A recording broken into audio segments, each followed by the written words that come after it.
यह है नव पुरातन, जहां ज्ञान सिर्फ सुना नहीं जाता, समझा भी जाता है।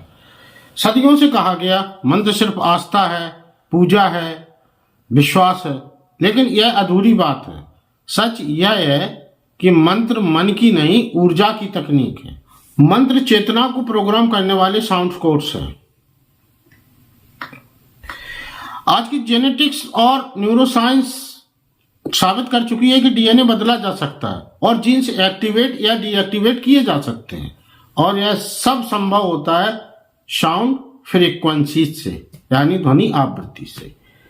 यानी शब्द सिर्फ आवाज नहीं है, शक्ति है, और मंत्र साउंड इंजीनियरिंग है। यह ब्रह्मांड पदार्थ से नहीं, वाइब्रेशन से बना है। यह ब्रह्मांड पदार्थ से नहीं, वाइब्रेशन से बना है। हर परमाणु ऊर्जा है, हर विचार तरंग है, हर मनुष्य एक चलती हुई फ्रीक्वेंसी है। इसलिए निकोला टेस्ला ने कहा, अगर ब्रह्मांड को समझना है तो ऊर्जा, आवृत्ति और कंपन की भाषा में सोचो। तो अब बात कर लेते हैं सबूतों की, क्योंकि ये दुनिया दावों पर नहीं, प्रमाणों पर चलती है। तो प्रूफ 1, रशिया के बायो साइंटिस्ट डॉक्टर पीटर गेरियम ने वेब जेनेटिक्स रिसर्च में यह साबित किया कि मानव डीएनए साउंड और भाषा से प्रभावित होते हैं। उन्होंने डीएनए पर लेजर और फ्रीक्वेंसीज अप्लाई की, नतीजा जीन्स एक्टिवेट हुए, डीएनए रिपेयर हुआ और सेल्स ने हीलिंग की। यही वह प्रिंसिपल है जिसे भारत में मंत्र शक्ति कहा गया। Proof 2, Harvard medical school, Harvard के डॉक्टर हर्बर्ट वेंसन ने 8 हफ्ते की मंत्र मेडिटेशन स्टडी की। परिणाम साइंटिफिक रूप से दर्ज हुए। Stress genes of immunity genes on brain rewiring observe, cell repair activate. विज्ञान अब कहता है ध्वनि मस्तक को बदल सकती है, मंत्र माइंड को रिप्रोग्राम कर सकते हो। प्रूफ 3, जापान में वाटर एक्सपेरिमेंट। जापान के डॉक्टर इमोटो ने पानी पर मंत्रों का प्रयोग किया। संस्कृत मंत्र सुनने के बाद पानी की संरचना बदल गई।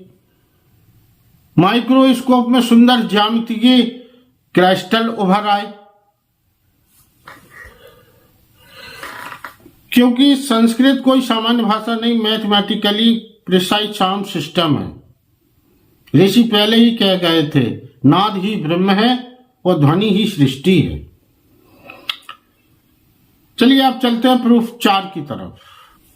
प्रूफ 4 है कि एम्स और आईआईटी दिल्ली रिसर्च ने ओम मंत्र पर रिसर्च की और परिणाम कुछ इस प्रकार थे। एंजाइटी और डिप्रेशन रिड्यूस, यानी चिंता, निराशा खत्म हुई। ब्रेन वेव्स स्टेबलाइज, मस्तिष्क तरंगें मजबूत हुई। नर्वस सिस्टम हील हुआ। इमोशनल बैलेंस इंप्रूव हुए। मतलब अब मंत्र दिमागी और भावनात्मक संतुलन लौटाते हैं। यह भी सिद्ध हुआ। सवाल ये नहीं है कि मंत्र काम करते हैं या नहीं है, सवाल यह है कि मंत्र काम कैसे करते हैं। लेकिन एपिजेनेटिक्स ने यह सोच बदल दी और आज प्रूफ मौजूद है। जीन्स ऑन या ऑफ किए जा सकते हैं, डीएनए एक्टिवेट किया जा सकता है और सबसे तेज असर डालती है साउंड फ्रीक्वेंसीज, यानी ध्वनि आवृत्ति, यानी मंत्र। लेकिन असली रहस्य यहां से शुरू होता है कि ध्वनि सिर्फ कानों से नहीं सुनी जाती, शरीर की हर सेल उसे महसूस करती है। जब कोई शब्द बार बार दोहराया जाता है तो वह दिमाग में नहीं, नर्वस सिस्टम में गूंजता है, और यही शुरू होता है मंत्र साइंस का पहला चरण, माइंड रिवायरिंग। मंत्र की ध्वनि न्यूरॉन्स में नया पैटर्न बनाती है और इसे कहते हैं न्यूरोप्लास्टिसिटी। दूसरा चरण है सेल रेजोनेंस। सही मंत्र की फ्रीक्वेंसी कोशिकाओं के साथ रेजोनेंस में जाती। यह रेजोनेंस सीधे न्यूक्लियस और डीएनए तक पहुंचता है। तीसरा चरण है एनर्जी अलाइनमेंट। शरीर में 72,000 नाड़ियां और 7 ऊर्जा केंद्र होते हैं जिनको चक्र भी कहा गया। विशेष मंत्र इन चक्रास को संतुलित और एक्टिवेट करने की शक्ति रखते हैं।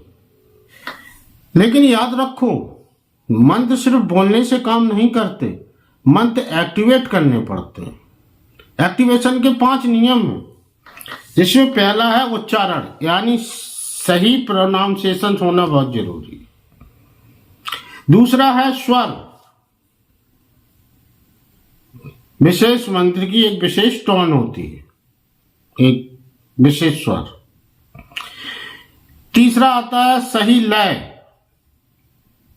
हर मंत्र का एक अपना रिदम है। और चौथा है प्राण, यानी सांस लेना। एक विशेष प्रकार के मंत्र के लिए विशेष प्रकार की सांस चलनी चाहिए मंत्र जप के समय। पांचवा सही भाव, यानी कंसिस्टेंस, भाव भी होना चाहिए मंत्र में। यानी जो मंत्र की लय है, जो स्वर है, जो प्राण है, जो भाव है, उसके साथ ट्यूनिंग नहीं होती उनको।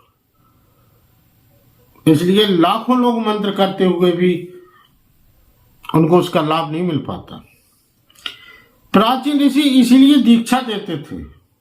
दीक्षा का मतलब ही था कि सही फ्रीक्वेंसी पर ट्यूनिंग कर देना, और शायद इसलिए प्राचीन जो विशेष अध्यात्म है वो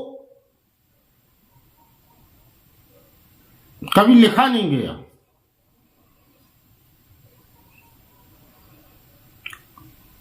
जैसे आत्मज्ञान कब कैसे प्रोसेस बताते हैं, लेकिन वो वास्तविकता क्या है, वो तो एक ट्यूनिंग थी जिसे गुरु शिष्य परंपरा में गुरु दीक्षा देकर अपने शिष्यों को एहसास कराते थे, अनुभव कराते थे। क्योंकि मंत्र सीखा नहीं जाता, ऊर्जा में उतारा जाता है। मंत्र 3 स्तरों पर काम करते हैं। लेवल 1 हीलिंग, तनाव हटाना, मन शांत करना, शरीर सुधारना।